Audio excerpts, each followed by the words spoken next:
Cipularang, sebuah jalur yang menghubungkan Bandung dan Jakarta. Ribuan kendaraan lewat setiap hari. Namun, ada satu titik yang namanya masih dibicarakan hingga hari ini.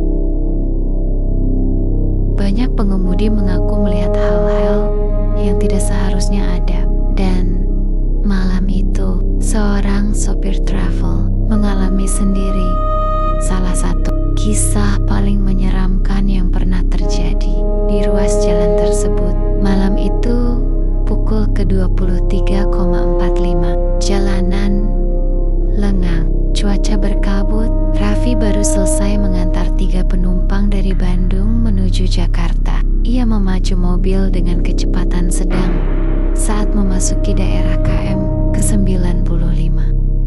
Di pinggir tol, ia melihat seorang perempuan berdiri memegang tas selempang.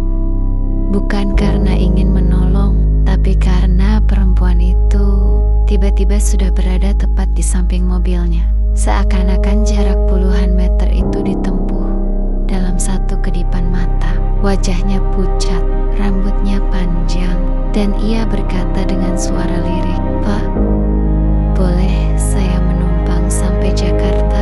Meski merasa aneh, Raffi akhirnya mempersilahkan perempuan itu naik. Ia duduk di kursi paling belakang. Selama beberapa menit, suasana hening. Namun dari kaca spion, Raffi melihat satu hal yang membuatnya merinding. Perempuan itu tidak tampak punya bayangan. Lampu kabin memantul ke seluruh interior, tapi kursi tempat ia duduk tetap gelap. Raffi mencoba mengajak bicara. "Mau kemana, Mbak?" Perempuan itu menjawab pelan, "Saya mau pulang. Sudah lama sekali saya tidak pulang."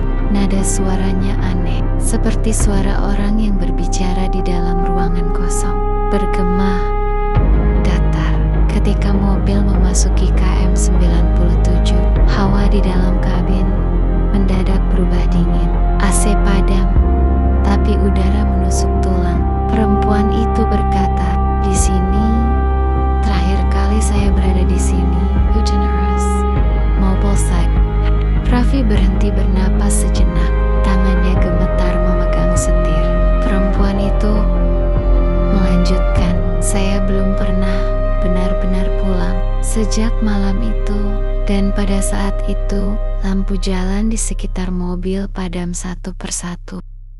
Namun Raffi melihat sesuatu di depan mobilnya. Sebuah mobil Avanza ringsek di sisi pembatas jalan. Padahal kecelakaan di KM 97 itu terjadi bertahun-tahun lalu. Perempuan itu perlahan maju ke kursi tengah. Wajahnya semakin jelas, dan Raffi sadar ada belang merah di sekitar lehernya, seperti bekas sabuk pengaman yang menghantam kuat saat kecelakaan. Suara perempuan itu berubah menjadi lebih dalam, lebih berat. Tidak ada yang berhenti. Mata Raffi berkaca-kaca. Ia menengok ke kaca spion, dan perempuan itu sudah tepat di belakang kursinya. Meski tidak terdengar langkah sedikit pun.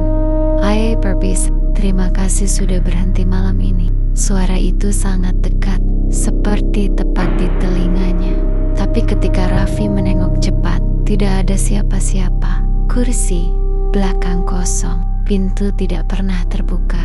Tidak ada suara, tidak ada apapun. Namun tas selempang perempuan itu menempel di kursi, tas yang tadi ia bawa. Setibanya di rest area KM 88, Raffi turun sambil terisak.